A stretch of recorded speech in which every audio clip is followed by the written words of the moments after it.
கர்த்தர் எப்படிப்பட்டவர்? நீடிய சாந்தமும் மிகுந்த கிருபையும் உள்ள கர்த்தர். அல்லேலூயா. 145ஆம் சங்கீதம் 8ஆம் வசனம் இதே காரியத்தை சொல்கிறது. பிரியமானவர்களே, நாம் ஆராதிக்கிற கர்த்தர் நீடிய சாந்தம் உள்ளவர். சொல்லுங்க, சாந்தம் உள்ள ஆண்டவர். நாகும் தீர்க்கதரிசனத்தின் புஸ்தகம் 1ஆம் அதிகாரம் 3ஆம் வசனத்தினுடைய ஆரம்பம் அதைதான் சொல்கிறது. ஆண்டவர் சாந்த குணம் உள்ளவர். நிறைய இடத்துல பார்க்க முடியும். யாத்திராகமம் 34:6, எண்ணாகமம் 14:17, யோனா 4ஆம் அதிகாரம் 2ஆம் வசனம் ஆகிய வசனங்களிலே வேதம் தெளிவாய் சொல்கிறது. நம்முடைய ஆண்டவர் சாந்த குணமுள்ள தேவன் என்று சொல்லி. அல்லேலூயா சொல்லுங்க. இயேசுவே சொல்கிறார். மத்தேயு எழுதின சுவிசேஷம் 11ஆம் அதிகாரம் 29ஆம் வசனத்தை வாசிங்க. மத்தேயு 11. நான் சாந்தமும் மனத்தாழ்மையுமாய் இருக்கிறேன். இயேசுவே சொல்கிறார், நான் சாந்தமுள்ள தேவன் சார்ந்த குணத்தை நாம் அறிந்து கொள்ள அழைக்கப்பட்டிருக்கிறோம். ஆனா இயேசு இந்த உலகத்தில் வாழ்ந்த நாட்களிலே அவர் அந்த சார்ந்த குணத்தை வெளிப்படுத்தினார். அவரை மலையிலிருந்து தள்ளிவிடும்படி ஒரு கூட்டம் முயற்சித்த போது அந்த கூட்டத்திலிருந்து மறைந்து போனார். சார்ந்த குணத்தை எல்லா இடத்திலும் வெளிப்படுத்தினார். ஆனால் ஆண்டவர் சில இடத்துல கோபம் வந்துச்சு. அந்த கோபம் பரிசுத்தமானது, சரியா? அல்லேலூயா. வேதம் சொல்கிறது, கோபத்துடனே சுற்றிலும் இருந்தவர்களை பார்த்தார். மனக்கடினம், பரிசேயர் சதுசேயருடைய மனக்கடினத்தின் நிமித்தம் அவளை கோபத்துடனே பார்த்தார் என்று எழுதப்பட்டது. ஆவியிலே விசனம் அடைந்து ஆலயத்திலே புறா இருக்கிறவர்களையும் காசுகாரருடைய படைகளை பறித்து போட்டு புறா இருக்கிறவர்களை துரத்தி கயிற்றினாலே ஒரு சவுக்கை உண்டு பண்ணி எல்லாரையும் துரத்தி அடைத்து, என்னுடைய வீடு எல்லாருக்கும் ஜப வீடாக இருக்கிறது, நீங்கள் அதை கள்ளத்துறை அனுப்பிவிட்டீர்கள் என்று சொல்லி ஆவியிலே விசனம் அடைந்தார். அதான் நீங்க நம்மளே சொல்ல சொல்றாங்க, இயேசுவை சவுக்கு எடுத்திருக்காரு. எப்படி? இயேசுவே சவுக்கு எடுத்திருக்காரு, அப்புறம் நம்ம ஏன் சவுக்கு எடுக்கக்கூடாது? அவர் சவுக்கு எடுத்தா நம்ம பெல்ட் எடுப்போன்னு எடுக்கக்கூடாது. ஆனா அவர் செய்த காரியம் வேத வசனம் நிறைவேறத்தக்கதாக. அந்த வசனங்களை தொடர்ந்து வாசித்தீங்கன்னா, உங்களுடைய வீட்டை குறித்த பக்தி வைராக்கியம் என்னை பட்சித்தது என்று எழுதியிருக்கிறது, நான் எழுதியிருக்கிறதை நிறைவேற்றும்படி இயேசு வெளிப்பட்டார். அல்லேலூயா சொல்லுங்க. அவருக்கு வந்த கோபம் வேதத்துக்கு உட்பட்டு வந்துச்சு. நமக்கு வர கோபம் எப்படி இருக்கு சொல்லுங்க?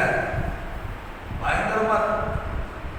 சில சொல்லுவாங்க, நான் கோபப்பட்டா பூமி தாங்காது.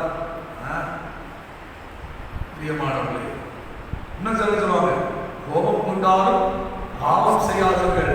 பைபிள் அப்படிதான் சொல்லியிருக்கு. கோபம் கொண்டா பைபிளே பெருமிஷம் கொடுத்துருக்கு, நல்ல கோபப்படுங்க அப்படியா?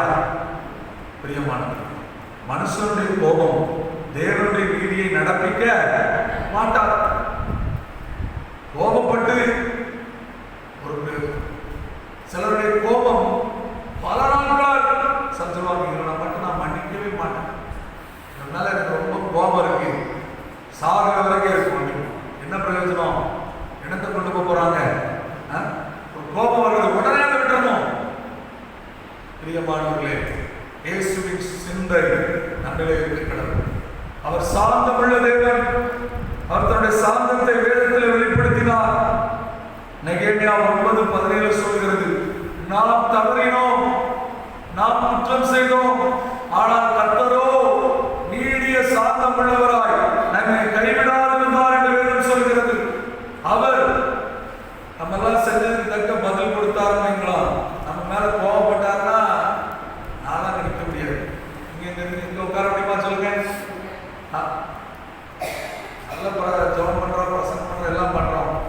ஆனா ஆண்டவர் விரும்புகிற, ஆண்டவர் நேசிக்கிற, ஆண்டவர் சிநேகிக்கிற பரிசுத்தம் இடத்துல இருக்கா? குறைவுள்ளவர்களாக தான் நம்ம இருக்கோம். ஆனா ஆண்டவர் என்ன செய்யல? கோபத்தோட தள்ளி கொடுத்தாரா? பிரியமானவர்களே, ஒரு தகப்பனை போல சேர்த்துக் கொள்கிற அன்பு இயேசுவின் அன்பு. இயேசுவின் சாந்த குணம் நம்மளே வெளிப்பட வேண்டும். இயேசுவை குறித்து வேதம் என்ன சொல்கிறது பார். ஏசாயா 53ஆம் அதிகாரம் 7ஆம் வசனத்திலே அவரை குறித்து சொல்லப்பட்டிருக்கிறது. மயில் கத்தரிக்கிறவனுக்கு முன்பதாக சத்தமிடாத இருக்கிற ஆட்டை போல பேசாமல் இருந்தார். கடைசி சில வார்த்தைகள் மாத்திரம் வாசிங்க. 53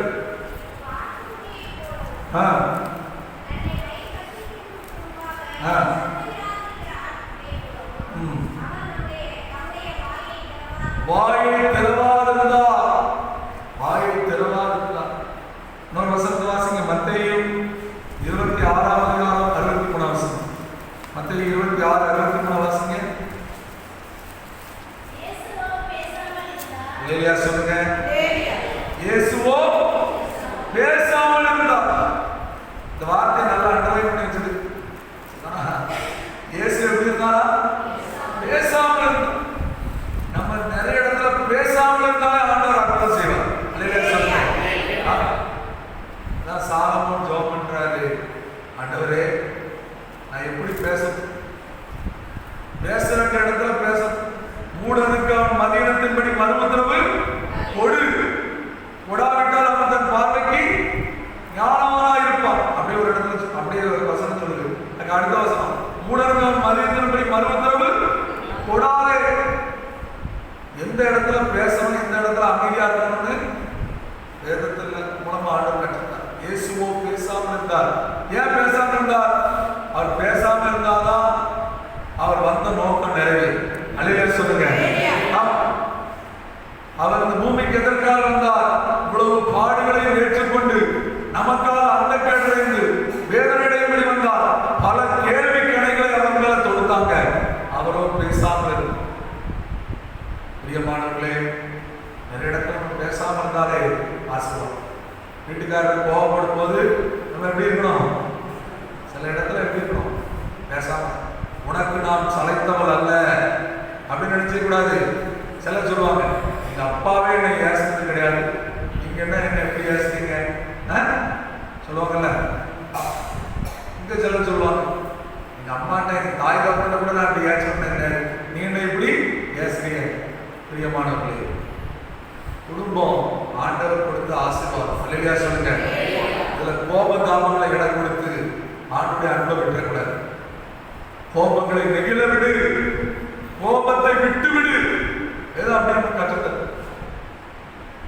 சூரியன் மறைவதற்குள்ளார ஒரு கோபத்தை நினைச்சு சொல்லுமா? நானும் அதுதான் கோபம். அல்லேலூயா. ஏதாவது காலையில் ஏதாவது கோபத்தில் ஏதாவது வந்துச்சான், எப்பமா சாயந்தரத்துக்குள்ள ஜபம் பண்றதுக்குள்ள ஒப்புரவாகி சேர்ந்து சரிமா விட்டு கொடுத்துருந்தேன், நான் விட்டு கொடுத்துறேன், இல்லைன்னா அவன் விட்டு கொடுத்தியா, முடிஞ்சு போச்சு. ஜோம் பண்ணுவோம். அல்லேலூயா தோத்துறோம். ஆமென்.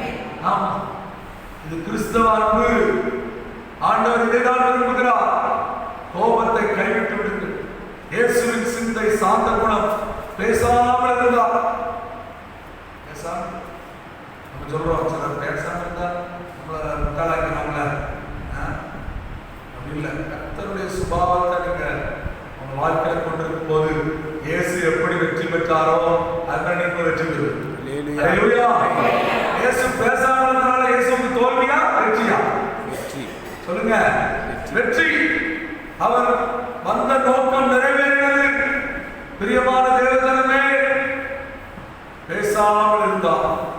நீங்கள் பேசாமல் ஆண்டவர் கற்றுத்தரு. மோசேயை குறித்து வேதம் சொல்கிறது. மோசேயை பார்த்தா நமக்கு எப்படி தெரியுது? கோபக்காரனா தெரியும். அப்படிதானே? கோபக்காரனா தெரியுதா இல்லையா? ஆமா. எப்படி தெரியுது? கண்மலைகிட்ட பேசுன்னு சொன்னாருன்னா அடிச்சிடுறாரு. மேல இருந்து கற்பலையை வாங்கிட்டு வர்றாரு. 40 நாள் சீனாய் மலையில காத்திருந்து கற்பலை வாங்கிட்டு வர்றாரு. இந்த ஜனங்கள்லாம் பாவம் செய்த பாத்திரம் போட்டு உடைச்சிருந்தாரு. மோசே. வேதம் மோசே குறித்து என்ன தெரியுமா சொல்றது? வாசிங்க. என்னாகும் 12ஆம் அதிகாரம் 3ஆம் வசனத்தை வாசிங்க. என்னாகும்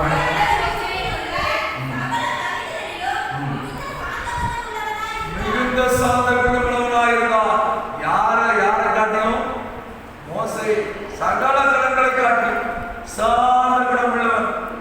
அதான் வேதம் சொல்றது. தோற்றத்தின்படி நம்ம மோசையை எப்படி டாக்டரை பார்த்தோம் நமக்கு அதான் தெரியுது. ஆனா வேதம் அவன்தான் ரொம்ப சாந்த குணம் உள்ளவன் சொல்லு. பிரியமான தேவஜனமே, இந்த சாந்த குணம் உள்ள மோசே 40 ஆண்டுகள் வனாந்திரத்துல இஸ்ரவேல் ஜனங்களை அற்புதமாக நடத்தி வந்தார். ஆனால் அவருடைய ஒரு சின்ன கோபம் அவரை கானானுக்குள்ள பிரவேசிக்க முடியாம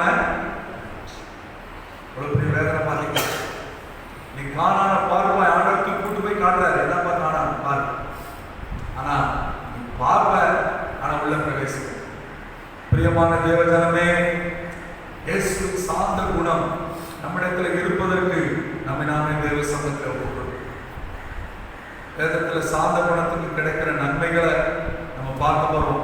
அதுக்கு முன்னால சாந்த குணம் இல்லாத சூழ்நிலை இருந்தா எப்படி அதை நம்ம பார்க்கலாம். நீதிமொழிகள் அடுத்தடுத்த அதிகாரத்தில் இருக்க 3 வசனத்தை வாசிக்க போறோம். வாசிக்க முதல்ல நீதிமொழிகள் 14:29 வாசிங்க. நீதிமொழிகள் 14:29.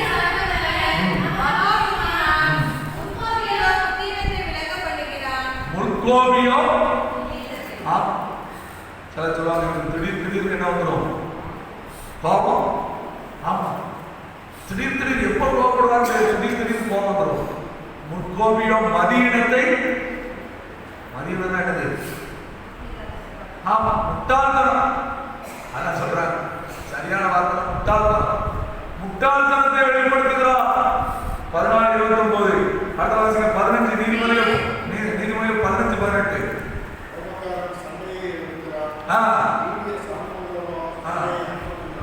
கோபக்காரன் சண்டையை எழுப்புகிறான். சண்டையை மூட்டி விட்டுரும். நல்லா இருக்கிற இடத்துல சண்டையை மூட்டி விட்டுரும். வேதம் சொல்கிறது சமாதானம் பண்ணுகிறவர்கள் பாக்கியவான்கள். சண்டையை மூட்டி விட்டுக்கூடாது. கிடையாது. நமக்கு தெரியணும், கிறிஸ்தவங்க தேவனுடைய பிள்ளைகள் நம்ம போற இடத்துல சமாதானம் வரணும்னு நம்ம நினைக்கணும். அல்லேலூயா சொல்லுங்க. அது பிரதானம். நான் இந்த நம்முடைய சபை ஊழியராக இருந்து சில காரணத்துக்காக வெளியே போக வேண்டிய சூழ்நிலை வரும்போது சிலர் சொன்னாங்க, உனக்கு சிலர் சப்போர்ட் பண்றாங்க, அவ்வளவுதான் கொண்டு போய் தனியாக எங்காவது கூட வச்சு ஜோம் பண்ணு. அந்த வேலை எனக்கு கிடையாது. ஆனா சபையை வளர்க்கதான் தேவனை பழக்கி வைத்திருக்கிறார். சபையை கெடுக்க அதை செய்ய மாட்டேன். பிரியமான தேவஜனமே, கோபக்காரன் சண்டையை எழுப்பி விடுகிறான். சண்டையை மூட்டி விட்டுறாங்க குடும்பங்களுக்கு இடையில. தேவன் நமக்கு அதற்கு நம்ம அழைக்கவில்லை. நம்ம போற இடத்துல சமாதானம் இருக்கணும். ஒரு வீட்டுக்கு போனீங்கன்னா நீங்க என்ன செய்யணும்? நீங்க பேச்சுல அந்த வீட்டுல என்ன வரணும்? சமாதானம். நல்லா இருக்கிற குடும்பத்துல சண்டை கட்டு விட்டுருக்கூடாது. ஆனா அக்கா உட்காந்தாங்க, இவங்க பேசுற பேச்சு போனோன்னு புருஷன் வந்து வரது. சிலர் அப்படி இருக்காங்க. இல்லை, அப்படி வேண்டாம். சாந்த குணம் உள்ளவர்களாய் நடந்து கொள்ள தேவனிடத்தில் இருப்பார்கள். அடுத்த நீதிமொழிகள் 16:32 வாசிங்க. நீதிமொழிகள் 16:32. பலவானை பார்க்கிறோம். அடுத்த வசனம் வாசிங்கம்மா. 33 இருக்கா இல்லையா? சீட்டு மடியில். அல்லேலூயா. யாரு சாந்த குணத்தை வெளிப்படுத்துறானோ அவருடைய காரியங்களை தேவன் வாய்க்கு செய்கிறார். அல்லேலூயா. வேற சொல்றது பலவான், பெரிய பலம். பட்டணத்தை பிடிக்கிறதை பார்க்கலாம், தன் மனதை அடக்குகிறவன் உத்தமன். ஒரு ஊரே பிடிச்சாச்சு, அது பெரிய விஷயம். மனசை கண்ட்ரோல் பண்ண முடியுதா? நீதான் உத்தமன். பிரியமான தேவஜனமே, ஆண்டவர் சொல்கிறார் சாந்த குணம் அதை வெளிப்படுத்தும். கோபத்தை நெகிழ்ந்து விடுங்கள், விட்டு விடுங்கள். தேவ சமூகத்தில் போய் காத்திருந்து இயேசுவே உம்மை போல எனக்கு சாந்த குணத்தை தாரும் அப்படின்னு சொல்லி கேளுங்க, நிச்சயமாய் தருவார். எபேசியர் 4:2 வசனத்தை வாசிங்க. வேதம் நமக்கு சொல்கிற சில ஆலோசனைகள். எபேசியர் 4:2 வசனம்.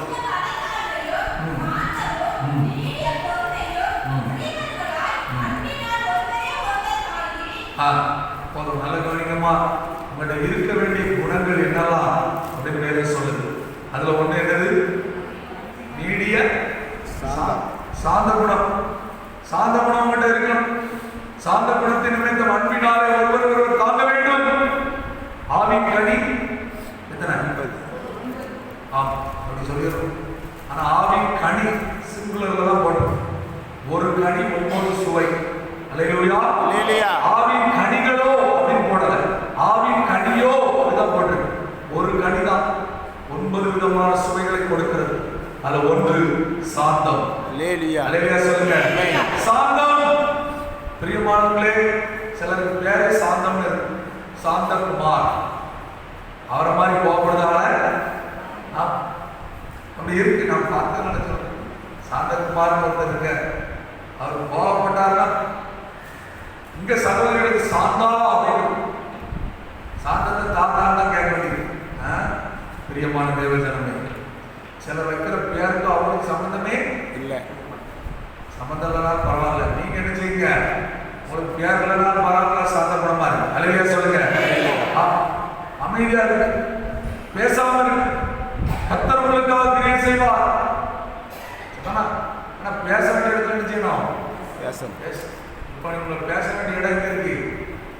ஏப்ரல் 6ஆம் தேதி விரல வச்சு பேச வேண்டிய செய்வீங்களா? தூக்கிக்கிட்டு வாங்கிறாரு. யாரெல்லாம் வச்சு பேச வேண்டியது இப்படி தாங்க. யார் அதிகமாக கொடுக்கிறார் அவர்களுக்கு செஞ்சிடாதீங்க. ஒரு கிறிஸ்தவம் கூட செஞ்சிடக்கூடாது. ஆண்டவர் ரொம்ப துக்கப்படுவார். தயவுசெய்து செஞ்சிடாரு. ஏன்னா தேடி வருவாங்க, ஓடி வருவாங்க, நாடி வருவாங்க, எல்லாம் வருவாங்க. புது புது நோட்டா தருவாங்க. கவனமா கவனமா இருங்க. பாவம் செஞ்சிடாதீங்க. திரும்ப திரும்ப சொல்றேன், பாவம் செஞ்சிடாது. கண்டிப்பா போய் உங்க விரல்னால பேச சொன்னா பேச தீர்மானங்களே பேச வேண்டிய இடத்துல பேச ஆண்டவர் கற்றுத்தரு. ஆண்டோட கேளுங்க, எப்படி பேசணும், என்ன பேசணும், கற்றுத்தாங்கன்னு சொல்லி கேளுங்க, கற்றுத்தரு. பிரியமான தேவஜனமே, சாந்த குணத்தினால நீங்கள் கிறிஸ்துவை வெளிப்படுத்துங்கள். 1 தெசலோனிக்கர் 5:14 வாசிங்க. 1 தெசலோனிக்கர் 5:14.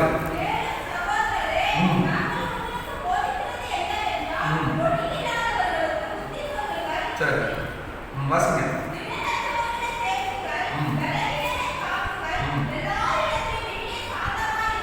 எல்லாரிடத்திலும் நீடிய சாந்தம் உள்ளவர்களாய். நம்ம வீட்டில் மட்டும் மற்றவங்கள மற்ற இடத்துல சில சொல்லுவாங்க, இவர் வெளியே பார்த்தா ரொம்ப நல்ல மனுஷனா தெரிகிறார், ஆனா வீட்டில் வந்து பார்த்தா அங்கதானே தெரியுது. பிரியமான தேவஜனமே, எல்லாரிடத்திலும் முதல்ல மனைவியிடத்துல, கணவனிடத்துல, பெற்றோர்களிடத்துல, பிள்ளைகளிடத்துல உங்க சாந்த குணத்தை வெளிப்படுத்து. அதுக்கப்புறம் உலகத்துல வெளிப்படுத்து. சொல்லுங்க. அப்பதான் மக்கள் ஆண்டு வருவாங்க. கிறிஸ்தவங்க நீங்க பேசுறத ஏற்றுக்கொள்வாங்களா? இல்லை. நீங்க வாழ்க்கையில வாழ்ந்து காட்டுறீங்கன்னா அதை தான் பார்த்து ஏற்றுக்கொள்வாங்க. சொல்லுங்க. கிறிஸ்துவின் அன்பை வெளிப்படுத்துகிறார், கிறிஸ்துவின் சாந்தத்தை வெளிப்படுத்துகிறார். பாப்பாங்க பிரியமானவங்களே, எல்லா இடத்திலும் சாந்த குணங்களாய் உங்களை அடிக்கிறவங்க சாந்த குணத்தை வெளிப்படுத்துங்க. கர்த்தர் உங்களுக்கு உதவி செய்வார். அதுல மாற்று கருத்து இல்லை. அடுத்த வாசிங்க. பிலிப்பியர் 4:5. பிலிப்பியர் நல்ல கவனிங்க. உங்க சாந்த குணம் எல்லா மனுஷருக்கும் தெரிஞ்சிருக்கணும். உங்களை பத்தி சொல்லணும், உங்களை பத்தி விசாரிக்கிற நடத்தினா மற்றவங்க சொல்லணும். இந்த அக்கா ரொம்ப அமைதியா இருப்பாங்க, எந்த இடத்துல பேசணுமோ பேசுவாங்க, தேவையில்லாம பேச மாட்டாங்க, தேவையில்லாம கோபப்பட மாட்டாங்க, அண்ணாச்சி கோபப்பட மாட்டாங்க. பிரியமானவர்களே, உங்கள் சாந்த குணம் எல்லா மனிதருக்கும் தெரிந்திருப்பதாக கர்த்தர் சமீபமாக இருக்கிறார். அல்லேலூயா சொல்லுங்க. அல்லேலூயா. மோசேயை போல மிகப்பெரிய தேவ மனிதனால மாற்றுகிறது இல்லை. மோசே, எலியா 2 பேரும் மறுரூப மலையில இயேசுவோடு கூட சீஷர்களுக்கு காட்சி கொடுத்தாங்க. பெரிய பாக்கியம். மோசேக்கு இன்னொரு ஸ்பெஷல் என்ன தெரியுமா? நல்ல கவனிங்க. மோசேயை ஆண்டவர் அடக்கம் பண்ணார். அல்லேலூயா சொல்லுங்க. இறந்தவங்கள உறவினர்கள் கொண்டு அடக்கம் பண்றாங்க. ஆனா மோசேயை யார் அடக்கம் பண்ணாரு? பைபிள்ல வசனம் இருக்கு, கர்த்தரே அவனை அடக்கம் பண்ணினார். அந்த அளவுக்கு சிறப்பை பெற்றவர். ஆனா ஒரு சின்ன பிரியமான தேவஜனமே, தேவ சங்கத்தில் சாந்தத்துக்காக ஜெபம் பண்ணுவோம். ஆண்டவர் சாந்த குணத்தை நமக்கு தருவார். சாந்த குணம் உள்ளவர்களுக்கு வேதத்துல சில ஆசீர்வாதங்களை நம்ம பார்க்கலாம். இயேசுவின் சாந்த குணம் நம்மிடத்துல இருக்கும் பொழுது நமக்கு கிடைக்கிற ஆசீர்வாதம் 3 ஆசீர்வாதத்தை வேகமா நம்ம தியானித்து நிறைவு செய்ய போகிறோம். முதலாவது இயேசு சொன்ன வார்த்தை, மத்தேயு எழுதின சுவிசேஷம் 5ஆம் அதிகாரம் 5ஆம் வசனம்.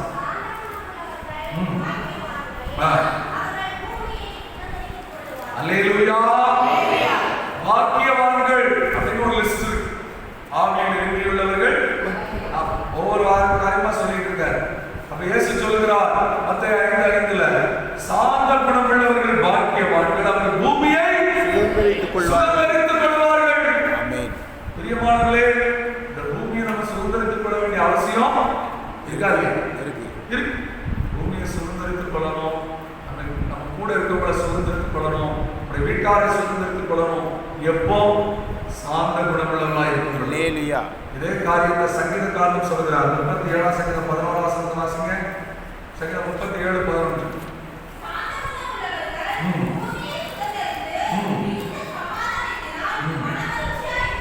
நல்ல கவனிக்கமா. சாந்த குணமுள்ள எப்படி இருப்பாங்களா? மனமகிழ்ச்சியாய் பூமியை சுதந்திரித்து மிகுந்த சமாதானம். நல்ல கவனிக்க, சாந்த குணமுள்ளவர்கிட்ட என்ன இருக்கும்? மிகுந்த சமாதானம். மிகுந்த சமாதானத்தினால மனமகிழ்ச்சியாக இருப்பார்கள். அல்லேலூயா சொல்லுங்க. அல்லேலூயா. வசனத்தை மறந்துடக்கூடாது. பூமியை சுதந்திரிப்பாங்க, சமாதானத்தோடு இருப்பாங்க, மனமகிழ்ச்சியோடு இருப்பாங்க. பிரியமான தேவஜனமே, இயேசு கொடுக்கிற அந்த சாதனம் ஆண்டவர்கிட்ட கேள்வி. கோபம் வரும்போது சில சொல்லுவாங்க, எனக்குள்ள இருக்கிற சிங்கமா போனியா ஏதோ எனக்குள்ள வந்து தூங்கிட்டு இருக்கு, அதை தட்டி எழுப்பிடாத, நான் எப்படி பாய்வேன்னு எனக்கே தெரியாது. சிலர் பாயறதை பார்த்தா அப்படிதான் இருக்கு. அப்படிலாம் ஒன்றும் தட்டி இருக்கக்கூடாது. அப்படியே உள்ள வந்து மண்டை தட்டி என்ன செய்யணும்? இயேசுவின் நாமத்துல சிங்கமே புலிய பியாய நாயெல்லாம் வெளியே போயிருந்து சொல்லு. இல்லையா சொல்லுங்க. ஆமா, நாங்க சின்ன பிள்ளைகளுக்கு முன்னால் இப்போ அந்த படம்லாம் போயிட்டு நீங்க கூட பார்த்துருப்பீங்க. ஒரு வரைபடத்தை வச்சு சொல்லி கொடுப்போம். ஹார்ட் இருதயத்துல என்னெல்லாம் குணம் இருக்கு, ஒரு நிறைய போட்டிருப்போம். அப்படி ஒவ்வொரு இதாக போட்டிருப்போம். நான் மறந்து வச்சேன் முன்னால். இந்த குணங்கள்லாம் இருதயத்தில் இருக்கு. சில நேரம் போடுற சத்தத்தை பார்த்தா சில மிருகங்களுடைய சத்தமா இருக்கு. பாயறதை பார்த்தா அப்படி அப்படிதானே? ஒவ்வொரு வீட்லயாவது சர்வே எடுக்கலான்னு பாருங்க. இங்க இருக்கவங்களை பற்றி இங்க கேட்கணும், இங்க இருக்கவங்களை பற்றி. பிரியமானவர்களே, ஆண்டவர் சொல்லுகிறார் சாந்த குணத்தை. ஆமா, அது அக்கா சொல்றாங்க, சாரை பற்றி ஒரு வீட்டுல கேட்கணும். அல்லேலூயா சொல்லுங்க. அவர் அதான் சொல்றேன்ல, கோபங்கள் காலையில வந்தா கண்டிப்பா மாலையில ஒருத்தருக்கு நான் விட்டு கொடுத்துருக்கோம். பெரும்பாலும் விட்டு கொடுக்குறாரு யாரு? நான் விட்டு கொடுக்குறேன். அதனால என் வீட்டமா விட்டு கொடுத்துருக்கோம். அல்லேலூயா. அதுதான் கிறிஸ்தவ குடும்பம். அதுக்காக சார் வீட்டுக்கு வீடு வாசப்படி இந்த மாதிரி சில கருத்து வேறுபாடுகள் வரும். நம்ம வேலைக்கு கிளம்பிட்டு நேரத்தில் ஏதாவது சொன்னா நமக்கு எப்படி வரும்? ஏதாவது ஒரு குணம் வரும். ஆனாலும் உடனே ஸ்கூலுக்கு போனவங்க ஃபோன் பண்ணி, அம்மா அவசரத்தில் நான் கிளம்பிட்டு போய் இப்படி பேசிட்டேன், அதனால நான் அந்த வார்த்தையை சொல்லிட்டேம்மா, உனக்கு கவலைப்படா. அல்லேலூயா. அவன் மனசு வருத்தப்பட்டுட்டே இருக்கும். நம்ம ஃபோன் பண்ணோம்னா சந்தோஷமா இருக்கும். அல்லேலூயா சொல்லுங்க. பிரியமானவர்களே, சாந்த குணமுள்ளவர்கள் பூமியை சுதந்திரிப்பார்கள். பூமியை சுதந்திரிக்கிற குணம் இயேசு குணம். எங்க வீட்டுல எங்க காம்பவுண்ட்ல இருக்கவங்க சொல்லுவாங்க, எங்க காம்பவுண்ட்ல இருக்கவங்க ஒருத்த நாள் சொன்னீங்க, என் மனைவி அவங்க வீட்டுல ரொம்ப செல்லமா வளர்ந்துருக்கா, அவரை ரொம்ப பத்திரமா பார்த்துருக்காங்க. அப்ப அந்த அம்மா சொன்னது, நீங்க மட்டும் எப்படி சார், நீங்களும் நல்லா வச்சிருக்கீங்க. அல்லேலூயா. நீங்க போடுற சண்டை பக்கத்து வீட்டுக்காரனா வேடிக்கை பார்க்க வச்சிடக்கூடாது. அந்த அளவுக்கு சண்டை பண்றோம். சரிதானா? கவனமா இருக்கும். முதல்ல சாந்த குணத்தை வீட்டுல வெளிப்படுத்து, அப்புறம் சபையில வெளிப்படுத்துங்க. சபையில செய்யக்கூடாது. என்ன போச்சு? சாந்த குணம் இங்க வெளிப்படுத்து, சமுதாயத்துல வெளிப்படுத்து, வேலை செய்யற இடத்துல வெளிப்படுத்து. பிரியமான சிலர் தூண்டி விடுவாங்க. தூண்டி விட்டுட்டு பின்னால பார்த்து ஓடி விடுவாங்க. நீங்க மட்டும்தான் கோபப்பட்டு தனியார அனுப்பீங்க. கவனமா.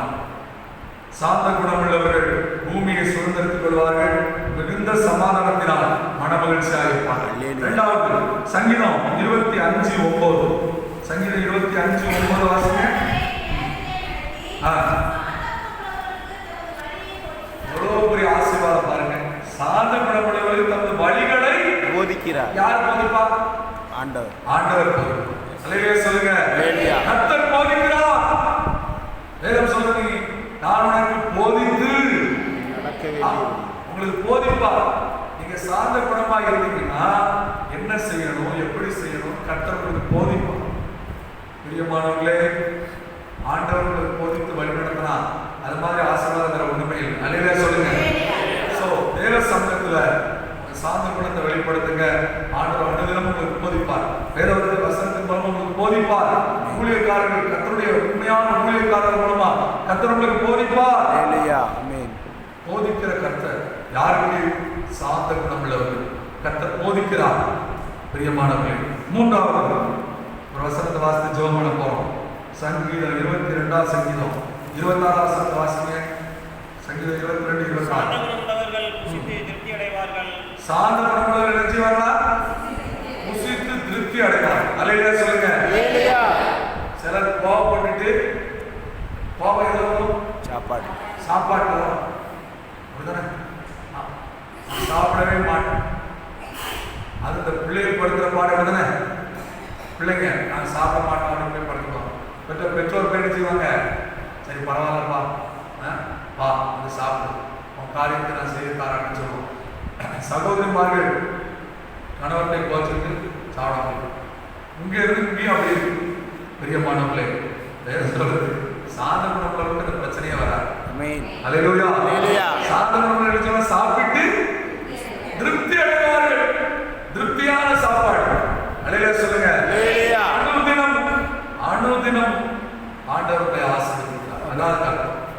அனுதினம் சாந்த குணப்பளவுக்கு அனுதினமும் ஆசீர்வாதம், தினசரி ஆசீர்வாதத்தை கற்றுக் கொடுக்கிறார். அன்றன்றுக்குள்ள காரியத்தை நமக்கு நிறைவாய் கொடுக்கிற கருத்து. சாந்த குணப்பளவுக்கு அந்த ஆசீர்வாதத்தை பெற்றுக்கொள்ள முடியும். பாப்ப இந்த ஜெபத்துக்கு பிறகு, இந்த ஆராதனைக்கு பிறகு எத்தனை பேர் சாந்த குணத்தை வெளிப்படுத்துறீங்கன்னு நம்ம பார்க்கணும். நான் பார்க்க முடியாது, நான் சொல்லதான் முடியும். யார் பார்க்கிறார்? கர்த்தர் பார்க்க. கணவன் சீர்னாலும் நீங்க சாந்தமா, நீங்க சீரும் போது நீங்க சாந்தமா. கிறிஸ்துவின் அன்பை வெளிப்படுத்துங்கள், கிறிஸ்துவின் சாந்த குணத்தை வெளிப்படுத்துங்கள். இயேசு எப்படி வெற்றி பெற்றாரோ அது போல நீங்களும் ஜெயம் பெறுவீர்கள். ஜெபம் செய்யும்படி முழங்கால் படிடுவோம். ஆண்டவரை நோக்கி பார்ப்போம்.